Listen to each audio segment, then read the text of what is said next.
Hey yo, what's up mga idol? For today's video, para hindi ako papayag. Tinalo tayo nung nakaraan no? Nung last video natin, tinalo ako ni Jericho ng kanyang gamit na Beyblade. Nagamit ko yung DIY na Beyblade na ginawa natin. Hindi ako papayag ngayon, pare. Jericho, humanda ka. Gagawang kita ng bagong DIY na Beyblade. Pero bago yan, dahil wala naman akong alam na paano gumawa ng DIY na Beyblade na iba pa. So, tingin muna tayo, no? Kuha tayo ng idea sa internet kung paano gumawa ng DIY Beyblade na mas matibay at mas malakas, no? So, nangalap ako ng mga video, pare, sa internet at tignan natin kung ano yung gagayahin natin sa mga yon. So, eto na. Lipat na tayo doon sa kabila. Well guys, kung nakikita nyo, nandito tayo sa may webcam at sa loob tayo ng computer. So, eto na, mag-react na tayo sa mga pwede natin paggayahan ng mga DIY natin dito na Beyblade. So, eto yung una natin titignan. Yan, nakita ko to gawa sa toothpick, pare. Nilagyan niya ng toothpick yung tip ng Beyblade. Okay. Wow! Ang tangkad ng Beyblade niya, guys. Ang tangkad ng Beyblade niya. Hey! Kaso nakita ko na agad ang kahinaan nito. Nakita ko na agad yung kahinaan nito, guys. Pag tinamaan pa lang siya dun sa may toothpick, talagang tumba na agad to. Hindi pwede to, hindi uubra to. Hindi tayo mananalo pag ito gamit natin. Pero okay din, ganda. Maganda kasi siya, tangkad tapos umihikot. Para siyang turumpo. Hey, isa pa, iniulit po.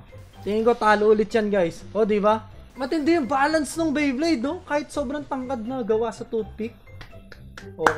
Okay pa rin, para sa akin, yeah. Okay, homemade Beyblade. Out natin, baka makapiright tayo. Ito, gawa sa alambre. Guys. Medyo duda ako dito, hindi rin ito tatagal. Pero panoorin na din natin. Para siyang pretzel, no? At voila! Hindi uubra. Hindi ubra yan, bro. Hindi ubra to, bro. Tignan pa natin yung iba. Yan. Ito na yung pangatlo natin titignan. So far, wala pa tayong nakikita, no?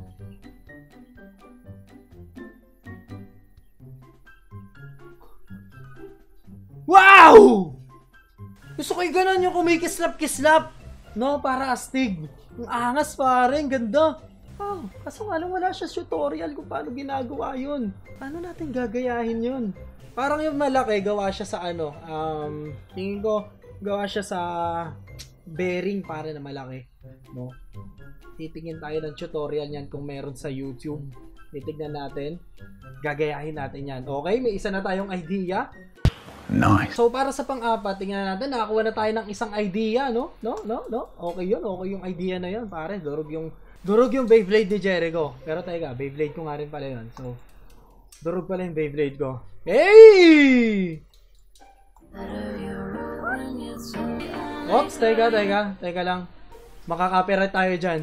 Pero para yung gamit nila dito, talyase, no, yung lutuan ng mga pansit ng mga matatanda, ano. Yan siguro talaga yung kailangang gamitin pag yung ganyan yung pinaandar natin. Yan yung sprocket na sinasabi ko sa inyo nung last video na dapat natin gawin, para medyo delikado siya kasi nga, ano siya, alam niyo yung sprocket ng bike sa likod na gulong? Yun. Yung medyo may mga ganun na patulis-tulis sa pabilog. Medyo delikado siya, lalo na pag palakas yung ganun mo, tapos lumipad, tapos tumama sa ulo mo, putok na emergency, patay.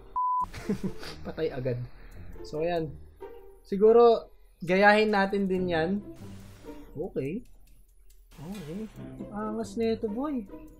Gawa sa karton. Ito gawa sa karton, napaka-unique, pare. Hey, babaan natin ng sounds niya kasi baka makapiright tayo. Copyright. Parang ano to, step by step to, Medyo matagal to, Sige, panoorin pa rin natin. Yan, hey. Karton to, guys. Ang kahinaan ng karton, pag nabasa pag nabasa yung karton, wala, sira agad, sayang. Pero pare, para sa ginagawa niya, sobrang full of effort, pare. Talagang ito yung passion niya sa paggawa ng Beyblade, pare. Sa kagustuhan niyang makagawa ng Beyblade na sarili, gumawa siya ng sarili niyang Beyblade gawa sa karton. Thumbs up sa'yo, kuya. Shoutout sa'yo. Tinusukan niya ng ballpen. Katulad nung ginawa natin nung nakaraan, may ballpen. Okay. Ayan. Ayos. Galing. Pinaka Beyblade pa lang, ang hirap nang gawin. Tapos yung pinaka-shooter, ginawa niya rin na sarili, pare. Ginawa niya rin na sariling shooter. Yung sarili niyang Beyblade na gawa din sa karton. Ano lang siya, hindi mo siya mapapaikot ng matagal. Kasi nga gawa siya sa karton eh. Pag gawa sa karton, ibig sabihin magaan. Okay, naka-off yung sounds. May copyright din yung sounds. Pero pare, sprocket din to. Parinig ko sa inyo yung sounds ha. Hop, konti lang, baka makapiright. Tangina, solid na ito. Wow! Naalala ko dito sa Beyblade na to pare, nung elementary days namin. May mga lumabas na Beyblade na parang Beyblade na China made din. Hindi siya yung mismong gawa ng yung sa anime na Beyblade pare. Pero pare yung gawa ng China na yon, no Beyblade no, na mga color gold sila. Parang kakapal ng bakal nun. Parang ganyan. Kung kaedad mo ako, yan, malalaman mo yung tinutukoy ko. May makapaganon pa sila. Tapos yung dulo nun is may pailaw pare. Kaya pag pinaikot namin dati yon, may spark. May spark. Nag-i-spark talaga siya, no? Ready, go, shoot! Go, shoot! Ito din nata yung kanina. Ito ba yung kanina? Hindi ko alam ha. Baka umulit na ako ng piniplay. Pero, gawa din siya sa sprocket, pare. Okay. Super okay, guys. Okay na okay yung nagawa nila kasi kung magtitignan nyo, gawa siya sa sprocket. And then yung nasa pinakagitna, kung hindi ako nagkakamali, gawa siya sa spark plug na inilagay sa gitna ng sprocket. Grabe talaga. Ang lalakas niyan. Sakit din yan pag nakatama, pare. Sugat ka talaga dyan. Okay, meron pa tayong last 4 na titignan. Meron pa tayong last 4, guys. Tignan na natin to. Yan, unti-unti. May nakuha naman na tayo na idea. Yay. Ito, ewan ko kung may copyright yung music na ito. Yay! Ito, Pinoy ito. Pinoy siguro to. Hey, meron siyang tali, ball pen, takip ng mineral water, and then ginupit na dulo ng mineral water. Okay. Whoa! Ito ba sa akin, mas tingin ko, turumpo. Para siyang turumpo na, Ito, ang dali ng pagpapaikot dito, guys. Sa pinaka-shooter niya, ang dali hawakan. Hey! Hey! Galing! Galing! Oh, galing! Yeah! Galing! Yung mukha niya talagang, ganito yung mukha ng nag-e-enjoy talaga sa ginagawa niya. Kita mo sa mata niya, nag-i-spark pa. Hey, thumbs up ka sa akin, idol. Galing! Beyblade siya Beyblade. Hindi, parang nagcha-challenge siya. Nagcha-challenge siya na mapatay lahat ng kandila. Oh! Yes! Yes! Yes! Anong idea nakuha natin doon? Pero okay pare, enjoy. Yung nakikita ko to sa TikTok din kaya kinuha ko to pare. Nakaka-enjoy yung mga ginagawa niya na ginagamit niya yung Beyblade sa mga experiment niya na ginagawa sa mga TikTok videos. Sa mga TikTok videos niya, So, okay. So, may nakuha na ba tayo idea? Meron na, isa sprocket talaga. Parang yung sprocket talaga yung binibigay sa atin na idea, Tingin ko hindi obra yung... Oh, ito pa. Go, shoot! Yeah! Ito may course pa, May course pa. Hey, na, may kandila ulit. Hey. Wow!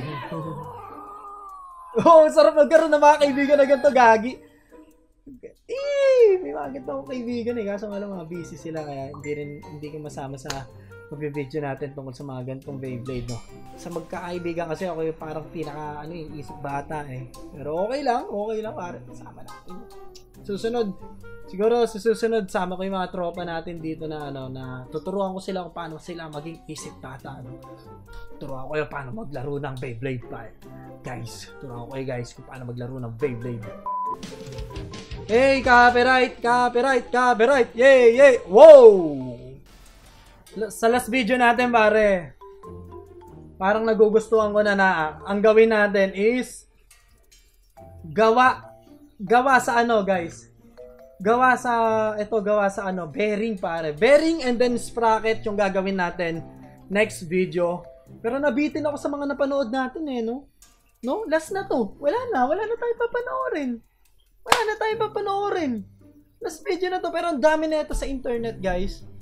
tingin pa tayo ng ibang idea next video, guys. Kung nagustuhan nyo yung reaction video natin tungkol sa mga Beyblade, huwag nyo kalimutan mag-like this video, guys. Malaking tulong yung pagla-like natin dito para ma-boost yung video natin, no?